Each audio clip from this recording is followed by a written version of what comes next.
Thank you, Dakaro. So now, as I'm saying, and the title here is quite intentional, we are revisiting the model. Revisiting, it means we were here before and we are just coming back again. So I'm not going to teach this model. The videos that are referred to in the face note in your CTA workspace, they are worth investing your time if you are looking to master these techniques. If you've gone through the video, brilliant. But what I just want now is to say, so what? So now, these business strategic models or the frameworks, they are very useful in helping you demonstrate business acumen. Because we are saying business acumen, it's all about obtaining an understanding of the internal and external environment and being innovative with how you solve the problems presented to you. Then we know, or we have studied quite extensively, that there is a model called the PESTEL. When you go to the PESTEL, they refer to it as a general competitive model, analytical model. So now what does that mean? It means that it is intended when a company is looking to make a decision. And it says that for one to succeed, these factors need to work together. So which factors? One, PESTEL, so P for political, E for economic, S for social and demographics, E for environmental, and T for technology infrastructure, and L for legal consideration. So these factors, they need to work together. So you could say that, Rendan, I was a little bit stuck there when you then asked about whether we should procure or not to procure. Because I didn't know what kind of, what do you call it, what kind of external environments consideration I need to assess. Okay, fair. Then there is the 5 forces model. The 5 forces model says that if you are to invest and you've gotten comfort over your general environmental factors, think about who you are going to be dealing with in generating value. There are key players like who? Like customers, suppliers, competition, new entrants, and the alternatives. Oh, right. Cool. So I need to make sure before I move, I am mindful of those factors. I need to be mindful of those factors. And how so though? How could one be mindful of this? First of all, here, I want you to see that this is not necessarily an investment decision. What does that mean? It is a decision where now we have already bid for the tender. We have made the call that this tender will be profitable. That's not been assessed yet. So you should not be telling the board about whether this move is profitable or not. They've made the decision, they've submitted it, and they've been appointed. It's just the legal hurdles that delayed the implementation of the project. All right, so I see now that we are not assessing the investment decision. But what external factors could I have been mindful of? I need to be mindful that the suppliers, if I'm to buy new, where are they? Where are the suppliers? Where are the suppliers based on the background? International. International. So if this project truly is to kick off in March, is it feasible for me to acquire these things now and have them ready by 1 March 2025? Is it? Did you ask or did you advise your CFO to engage the board on that? Because that's a supplier consideration. Do you see now the models, what they're doing? You could be saying that, but how was I supposed to think about that? Because this model tells you there's an S that affects your external. And Ada, you just now told me they're international. So what is the other thing that bothers you with international transactions? What is the other thing that bothers you? Forex. Yes, do you see now this task is looking easy? You're like, but wait, this is what you wanted. Yes, this is what I was looking for. Did you see that? But just imagine, we're just dealing with the S. We're just dealing with the S. Then now we are saying, but we are going to Durban, and the board had expressed interest of being in Durban. What was driving the S? Because now I'll be worried that after the 24-month, what is going to happen? Are there going to be customers in Durban? Are there going to be customers in Durban? That these things could therefore be used. That's the other consideration. Because maybe the board there is busy thinking that should we now send our trucks, we can bring them back to Joburg? Because yeah, you told me that the board is saying there's a market. Maybe they now want to move some of the things and say, hey, board, because you believe that there's an opportunity, this will be a very profitable way to pursue that. Because now you are not necessarily starting from zero. You have cash flows that are being generated there. You now say you want to get your brand exposed. Is that not an opportunity to now send a business development or appoint a business development manager? And now because you're in Durban, start showing them off, show them your equipment. That could be that marketing opportunity. That's the other consideration that you will want with your existing assets rather than what? Rather than assets you've acquired distressed that you might not even understand better. You want to show off and show the market in, what do you call it, in Durban, that you can deliver. Is it not quick or efficient to deliver with the assets that you can easily maintain, that they break down, you're not going to be surprised, and all these things? That could be a consideration to talk about, that we are pursuing a new opportunity. We want to capture a new customer base. So this decision, yes, it is servicing an existing contract, but one of your strategies is to market yourself to new customers. How can you now integrate this decision together? There is a customer coming through there. But do you see the power of these models and how I want you to use them? Yes, sir.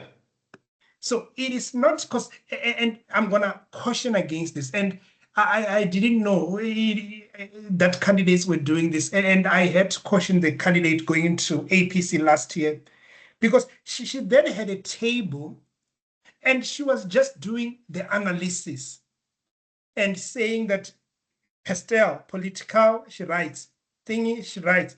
And I was like, but the problem I have is not that you are not applying this model, but you are not contextualizing them into a decision.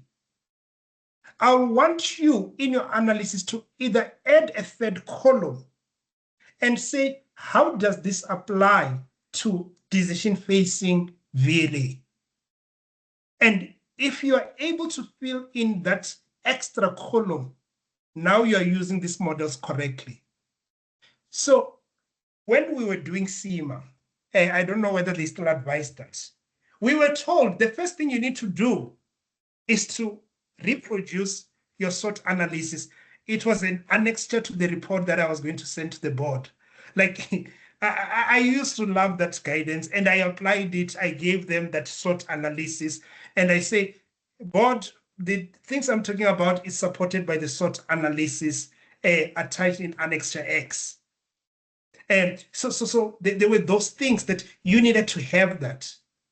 But the examiners will always warn you that, yeah, but we will love now an analysis. The marking grid used to be different at the time. So they used to have an analysis and have a nice grid they will use, and analytical and judgment were then given more credit when you bring that SWOT analysis into your response. So that is what I want, because that's also what SEMA values, your ability to bring judgment and analytics to these frameworks. If you don't, there is no way that examiners will give you credit for such. Everybody can do it before the exam. You can even ask our dear friend ChatGPT to do it, and it will do it either on a good day, very brilliantly, or do a terrible job depending on the day. But what I'm saying is challenge yourself to say, I should not force these models into the analysis of the background I'm doing, but I should think about them in an analytical way and how they can enhance my decision-making process. Helen, please go for it. Okay, no, thanks, Rendani. You know, it just relating back to VLN that we are busy with. I think the task said that with the pros and cons be succinct. It's succinct, yes. Yes. So I just want to understand, like, if you just give pointers, like say high maintenance, and then I think there was additional requirement that you need to put like a note or something.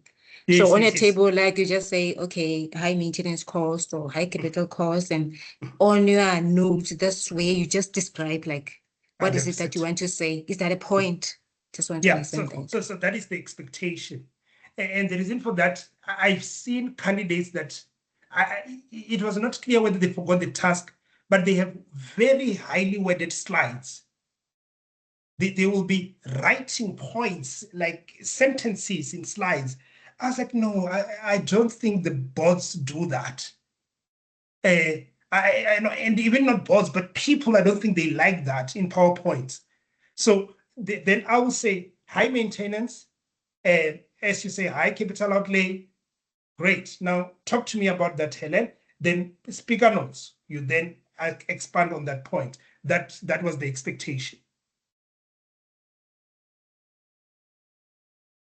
Yeah, thanks. Sure. Helen, hi. Hi. I just wanted to find out because I also looked at it and they said, can you please present it in a presentation format? So I expected them to not be asking for too much. Like we couldn't be like giving a lot of information because they want a presentation. And when I was responding to this, like the one now when we were talking about the international suppliers, Yeah. is it okay if I had broken it down into a lot of, but it's still talking about international? So I had said delay in delivery could happen because Yeah. we are dealing with international suppliers and there's a lot that could happen. And I also then come up with another point that had to do with the fact that because it's Europe and we are looking for 8 cranes, and it takes a longer time. It would take a long time to repay this, so it would be higher than expected costs.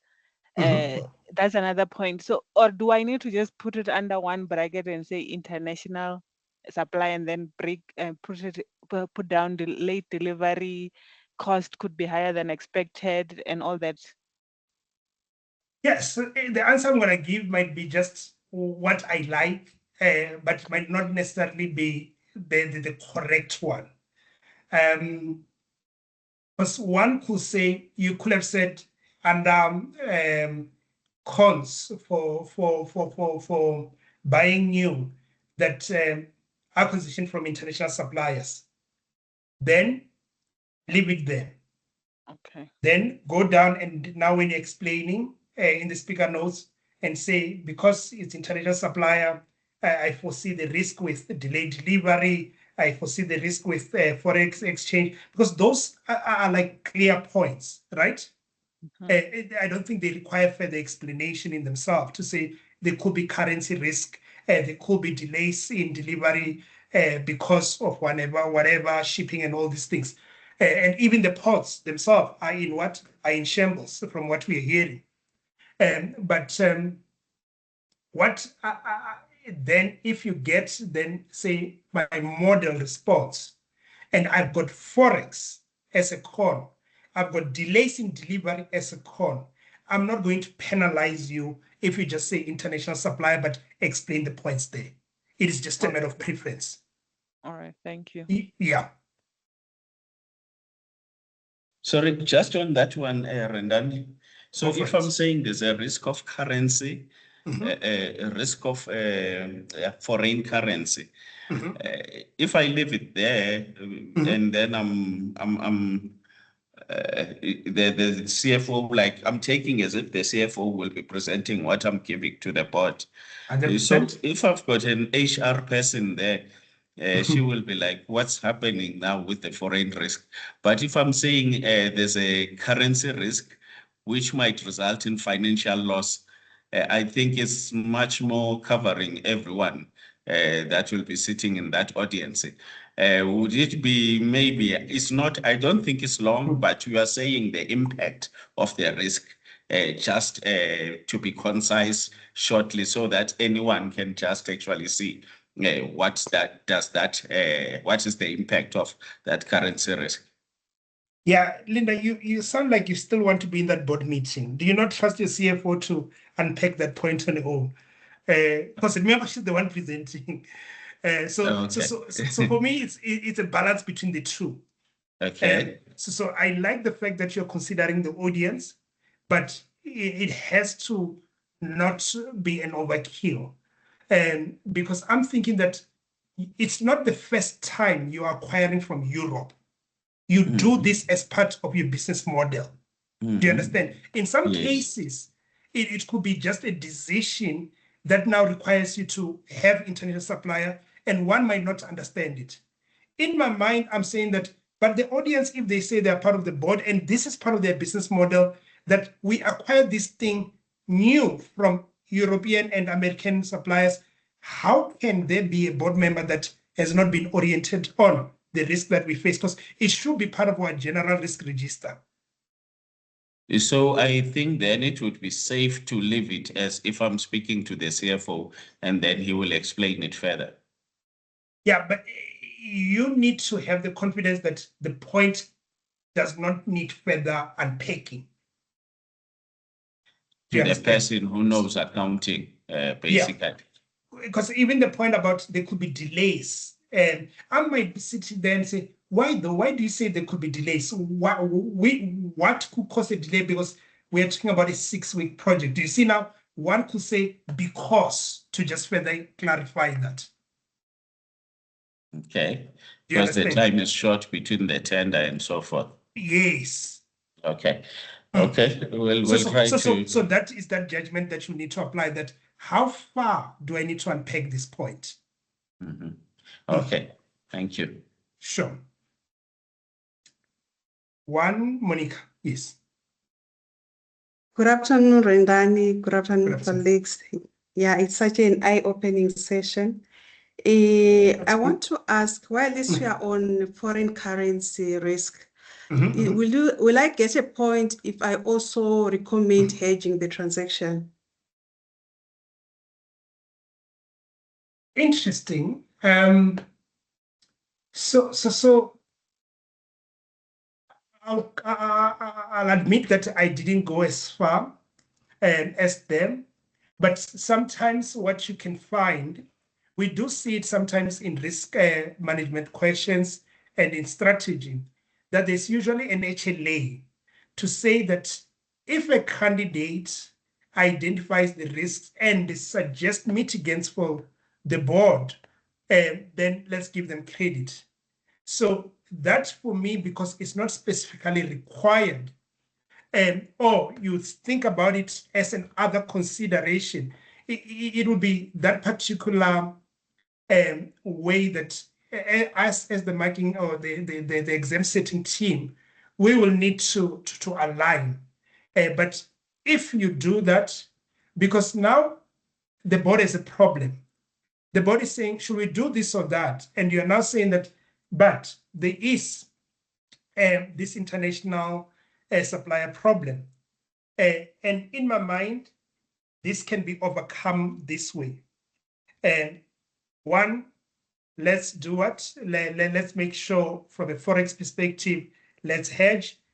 Then, and also it becomes a matter of how do we create an indicator that can capture not just that insight, but insights from other risks that someone might just be coming with. For instance, the point that came through earlier about a high capital outlay and maybe VLA not having sufficient capital, then someone could say that, yeah, but given the kind of shareholder profile we have, we could consider borrowing from this shareholder and also getting another shareholder loan and so on and so on. So that could be maybe one indicator that then captures insightful consideration on how to overcome some of the hurdles or cons that have been identified. So for me, it is a very interesting point, but it will not be a point that now might be, or it can be debated rather, as to say that it is necessary to demonstrate competence or not, because we did not ask that if you identify cons, you should come up with solutions. So in thinking about that, it might therefore be a matter of let's have that kind of higher level application thinking or credit to award such candidates that went to that extent, because it is insightful on its own. Make sense? Thanks Monica? for that clarity. Yeah, Sure. it makes Yeah. sense. Thank you. Yes. And maybe before you go in for the benefit of everyone, so the way that the task is supposed to be structured, yeah, and I was at Cycle last week. They were debating. We are invited as observers, as program providers. So we were debating how they were finalizing and modeling their strawman. It's always an interesting exercise and a reflective one. But one of the things that I love about their discipline, it is to stick to the task. You always find those brilliant people, the ones that know more, wanting more, but the discipline they have to say, but what did we ask the candidates? So we asked the candidates 1, 2, 3.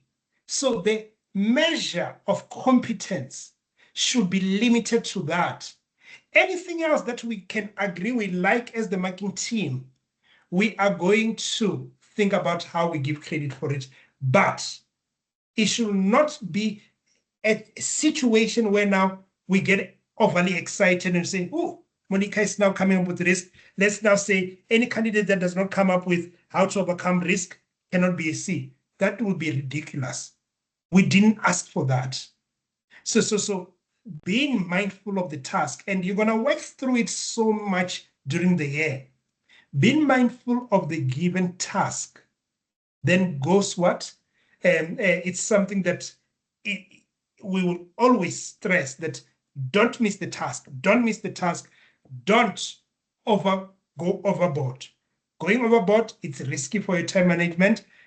Being too light, it's risky for the demonstration of what? Of competence. So you always need to be in that sweet spot. But I'm glad you asked it. But yes. Atara? Hi, Nani. Thank you. I'm gonna try to pack this question in a way that makes sense, no? So in my preparation, when I was just going through the case study and analyzing, and I did manage to apply some of the what are those called again? Some of those Strategic models. decision, Yeah. some of the strategic models Yeah. that are here, right? And I also included risk management, but there I was just listing basically the risks as that I was looking at as I go through the document, and also from some bit of a research that I would do necessarily, right? And then I did some SWOT analysis and the 6 capitals and pestle, and I'm finding that like it's like you won't get a direct need of those things necessarily on the questions or on the tasks, right? But it sort of equips you to be able to give things like qualitative factors, other considerations, and just put in those points that have to do with decision making. Like I don't know, it's like it models your decision in such a way that like it makes sense financially, it makes sense also professionally. Am I right 100%. to say that? Yeah, 100%. 100%. So to quote you, there will never be a direct need, but they equip you. So for me, those are the keywords I'm taking from what you said, and you've captured it very well. Thank you. Sure. Then to quickly wrap up this slide, so there's 6 capital now. Where does it help us? It helps us with the internal factors. So the 2 friends help us with external, then 6 capital help us with what? It then helps us with the internal. Why though? Because remember, every business exists to enhance capital. That's it. Like any business that cannot explain the capital it's enhancing, that business is like we are saying it should close down. So it should be looking to enhance the capitals. So which capitals? It doesn't matter whether it's a social entity. It doesn't matter whether it's a for-profit entity. It doesn't matter whether it's a government entity. Financial capital is the first and one of the core capital. I mean, the government takes money from our salaries every month to just remind us that, yeah, no, we are doing this to help you. We are increasing the welfare and so on. But oh, wait, we do need capital. We can't do without. So that is capital number 1. So now we are busy saying, should we do this or not? And to Helen's point, we cannot talk about this without capital outlay. We can't. That's number 1, financial capital. Then number 2, it's manufactured capital, your PPE. How is the return on investment on an annually acquired item? If this is a 2-year, what are the risks of acquiring another asset? Someone's mic is open, just check. Sorry guys, just check your mic. Dagaro, can you check please? I don't see the person with this. And maybe you can mute. Thank you. All right, so what I was saying is manufactured capital. This equipment we are buying, that's where you will have been able to ask that this distressed fleet, will they meet the contract specification of this tender? Will they? So again, you ask this thing, but how would you have thought about asking that? Because you are now using the 6 capital model and it has manufactured capital, which is your assets. when you're thinking about the maintenance cost, you are being driven by the 6 capital thinking. The human capital is your people.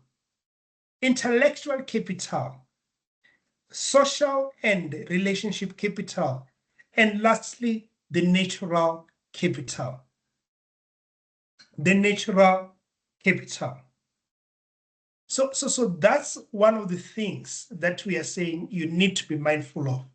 So those 3 strategic blocks represent strategy models that you can use in order to form your responses, to think in an integrated manner. So it was quite interesting, and just to quickly share 1 minute to keep it max, that the way that we had always been teaching integrated thinking, they say that it is actually integrative thinking, not integrated thinking. I was like, oh, are you not just playing with words there? So integrative thinking, it means that when you are busy solving a problem, you are able to bring different disciplines into it. When now you say, I was looking at this issue, I thought about accounting, I thought about tax, I thought about audit, I thought about math consideration. So that's integrative thinking.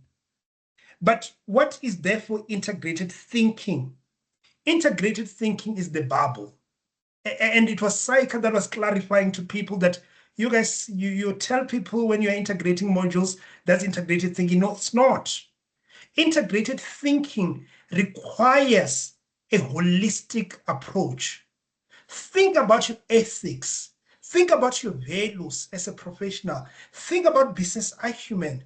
Bring critical thinking into a technical matter. So it was a very, very eye-opening. Like these are the small things. Maybe you're saying doesn't matter, but it doesn't really matter. But it's just a way of thinking about what we are trying to do with this. Because if you think about what I've said, all this model, what they are doing, if you read the Porters, it then says, we want to assess whether it's profitable to enter into an industry. Okay, you're prioritizing financial, but when you think, how do you think about it? You think about it from a people perspective, that you've got a supplier, you've got a customer, you've got this and that. The 6 capital talks about human capital, intellectual capital, social capital, natural capital. So in your pursuit of enhancing your financial capital, you need to think in that integrated manner. Then one of the things I then want to clarify is that SWOT analysis, SAF, and risk management, they are not strategy models. They don't give you new information. What do they then do? These are strategy analytics methods. They analyze the strategy. There is nothing you're ever going to put in your SWOT that will not be talking to the things you've raised up there or that you have identified from there. So SWOT just asks you, what are your strengths and weaknesses? That means these are your capitals. You might say, my people are brilliant.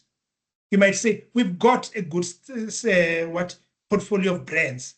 That's your intellectual. We've got, what do you call it? We've got one of the industry-leading fleets, manufactured capital. We've got the ability to access capital. That's your financial capital. There is nothing that you will need to put in your SWOT analysis that does not come with there. So I will not want you to then have 6 blocks, because you will then lose yourself in the mix. When now you've got Pestel, Porter, 6 capital, SWOT, SAF, and all these things. If you are now saying that, but then when I approach this task, I used SAF, then brilliant. But suitability of a decision talks to what? Talks to whether the decision makes sense given the context. Is it suitable? Oh, but for it to be suitable, I need to understand my management team, my existing assets, my like the SEMA guys will remember all these things that you need to look at when you're using this suitability model. That the other strategic model helps you to generate even more points for the purpose of evaluating your strategies. Financial acceptability, it's all about analyzing the people who are in your governance structure, who are in your shareholding structure, who are in your customers, who are in your suppliers. What risks are they getting exposed to? So this analyze the things that you've already identified, but they will not necessarily give you new points. So how you then use all this is therefore very critical, and you need to then think about it for managing your time. That don't go do a pastel, Porter's, 6 Capital, SWOT analysis, SAF, and risk management, and think that your approach is so thorough. You will likely have a lot of reputation on the things you've said. If you don't, it means some of the things you've not done them properly. Does that make sense? So don't put 6 blocks, but rather put 3. And now, how do you make sense of them? Use a SWOT analysis, use a safe model, and use a risk management approach. Right? I see a hand. Okay. In terms of, okay, yeah, you are there now on the business model. I was thinking about maybe looking at the whole business model as well to analyze, because there's something that you did for us that was beautiful, showing that the company operate within the industry and the external environment. It's something like this. So now when I'm thinking about the company, I'm thinking about its business model, of which it includes those six capitals, and then it includes other things as well, processes, activities. It includes the cost model, the revenue model, with the sharing of the surplus, like we've got defining the value, creating, delivering. Delivering as well was relevant in this case study because it's talking about segments, and also you can have channels as well.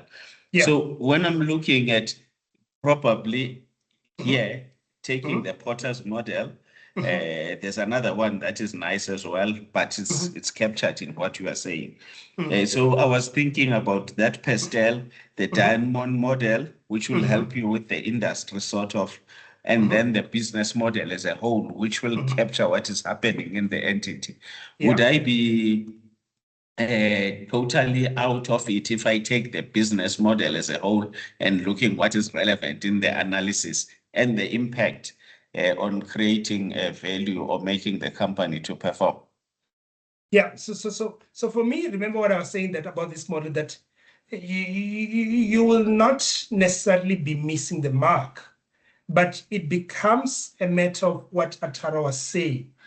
How are they equipping you to handle the task?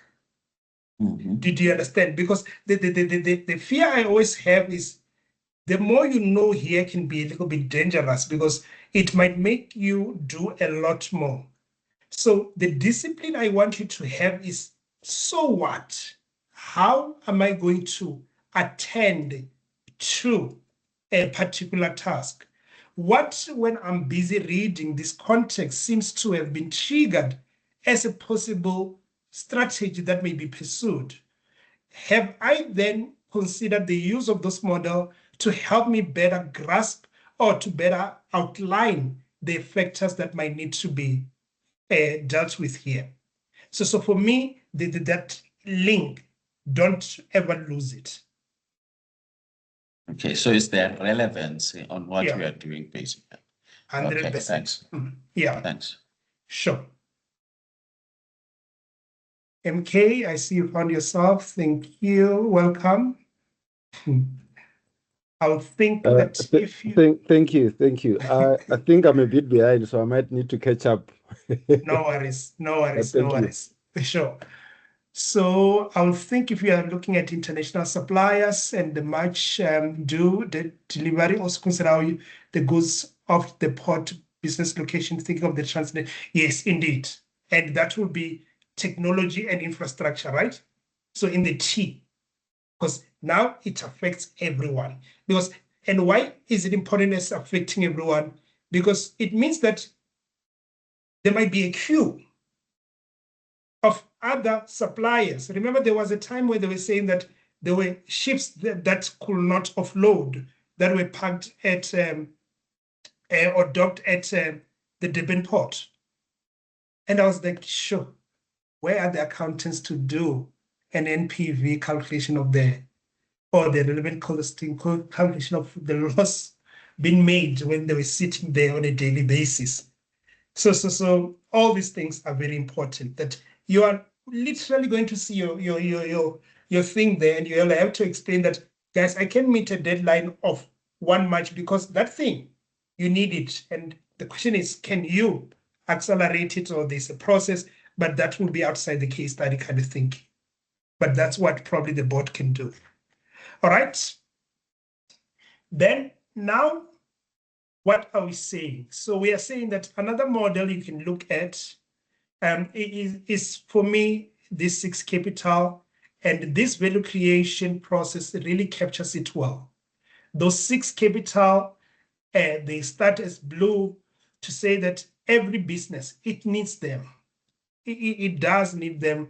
If you can identify a business that can start without any of those, then it's a miracle business. Any business is going to need a CFO, a leadership team. We're talking about human capital. Any business is going to need money to pay those people. Then green is saying they've been enhanced, but there's a possibility of destroying, preserving, or increasing capital over time. Then we see that when we talk about the business existing, it does not exist in isolation. It exists in an external environment, which is then best captured by models like Pastel and the Potters. And the inputs are the money, the people, which it then needs to what, which we then need to say, board, tell us about the people. Which people do you need? Tell us about the risks and opportunities and how you are dealing with them. Tell us about the strategy and the amount you are allocating. They've told us about those strategy and the resource they're allocating, right? And you will then find that this model and how we put together the cases, like we can't run from them. Then tell us about the outlook. What is your outlook about South Africa?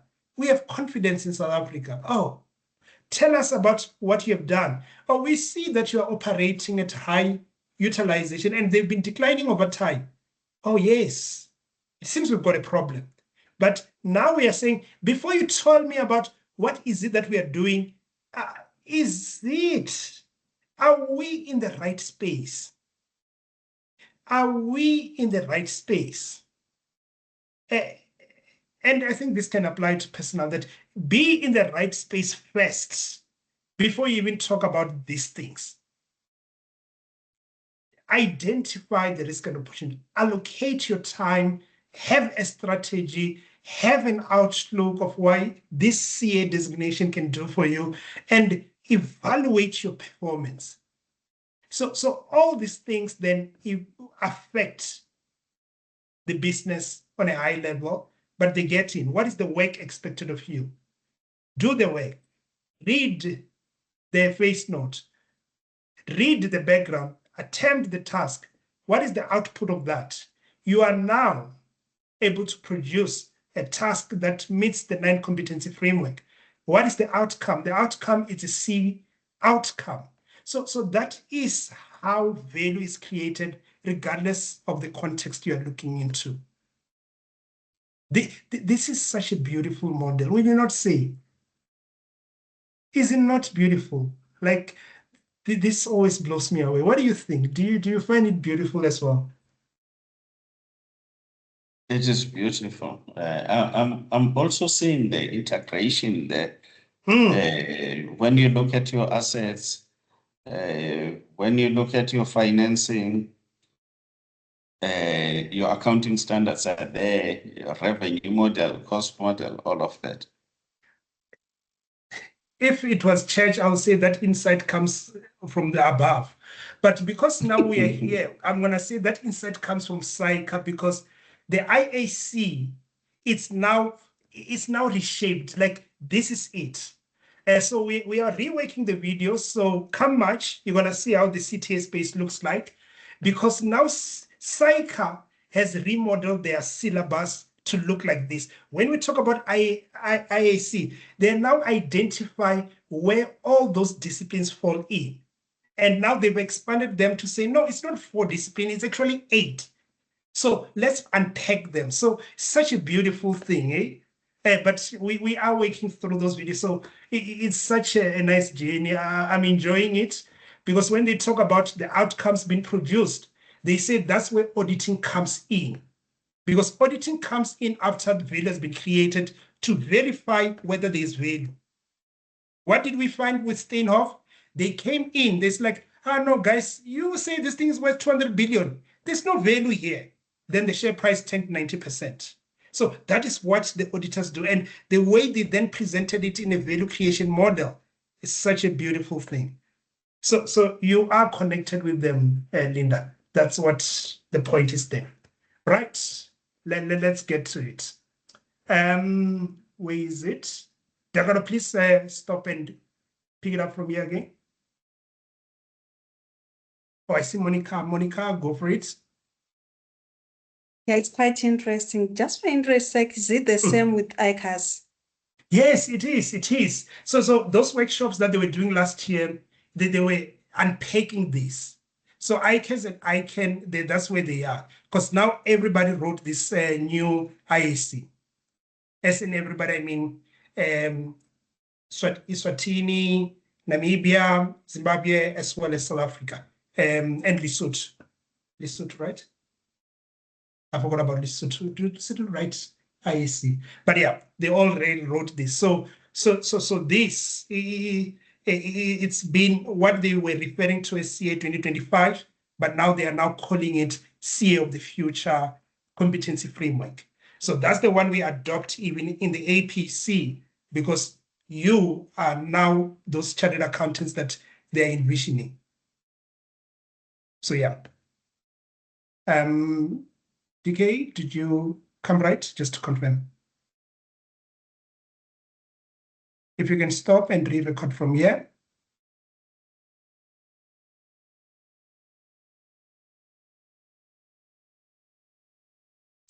Dakaro is still there.